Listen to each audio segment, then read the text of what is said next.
Hello friends, welcome to my YouTube channel. आज मैं आप सभी के लिए एक और मोटिवेशनल कहानी लेकर आई। नारियल के जन्म की कहानी। प्राचीन काल में सत्यव्रत नाम का एक राजा राज करते थे।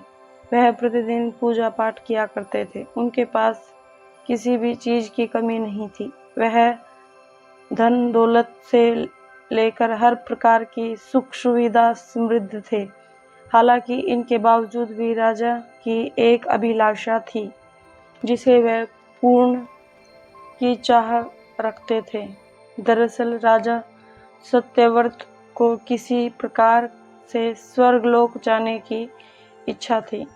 वह अपने जीवन में कम से कम एक बार स्वर्ग लोक के सौंदर्य को देखना चाहते थे,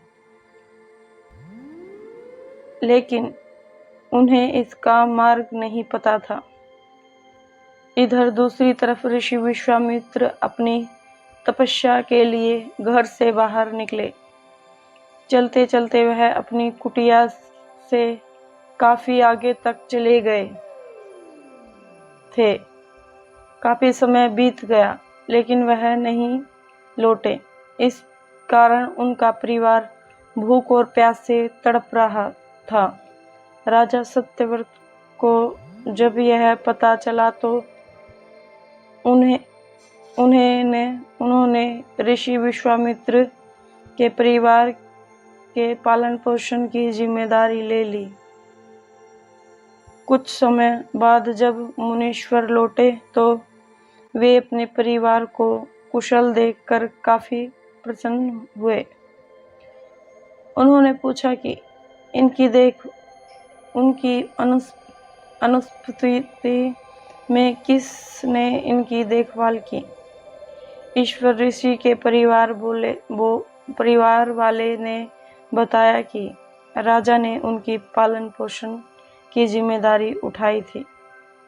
यह सुनकर ऋषि विश्वामित्र तुरंत राजमहल पहुंचे और राजा से मुलाकात की। वहां पहुंचकर उन्होंने सबसे पहले महाराज को धन्यवाद कहा। इस पर राजा ने ऋषि की इच्छा पूर्ण होने का आशीर्वाद मांगा। राजा की बात सुनकर ऋषि विश्वामित्र ने कहा, बोलिए महाराज, आपको क्या वरदान चाहिए। तब महाराज ने कहा, हे मुनि, मुझे एक बार स्वर्गलोक के दर्शन करने हैं।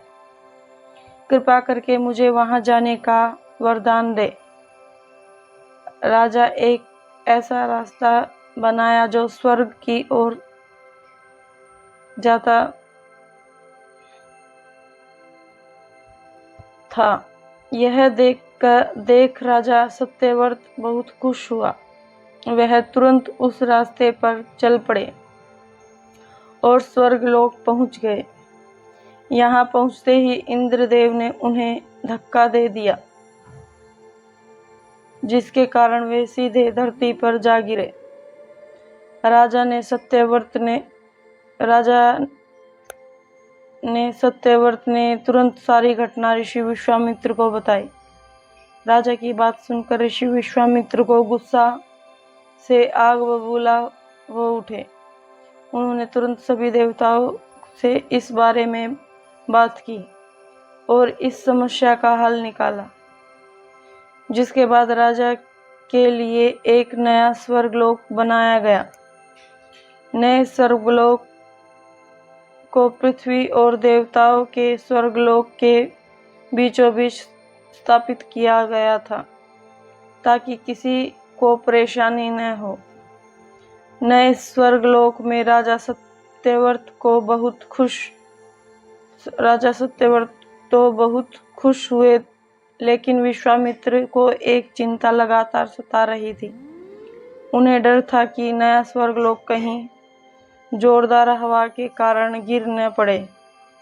अगर ऐसा होगा तो राजा सत्यव्रत दोबारा धरती पर जा गिरेंगे। काफी सोच विचार के बाद ऋषि विश्वामित्र को एक उपाय सूझा। उन्होंने एक उन्होंने नए स्वर्गलोक के नीचे एक बहुत लंबा खंभा लगा दिया ताकि उन्हें सहारा मिल सके। ऐसा मान्यता है कि नए स्वर्गलोक के नीचे लगाया गया खंभा एक विशाल पेड़ के तने के रूप में बदल गया। यह ही नहीं कि कुछ समय पश्चात जब राजा सत्यव्रत की मृत्यु हुई तो उनका सिर एक फल में तब्दील हो गया। सभी ने इस खंभे को नारियल का पेड़ कहा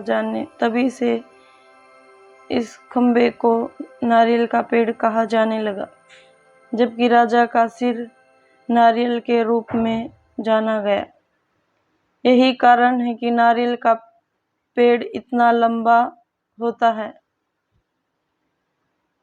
इस कहानी से हमें यह सिखाती है कि अगर सच्चे मन से किसी की मदद करें तो हमारी हर ख्वाहिश पूरी हो सकती है। धन्यवाद। अगर आपको हमारा वीडियो अच्छा लगा प्लीज़ चैनल को सब्सक्राइब, वीडियो को लाइक करिएगा।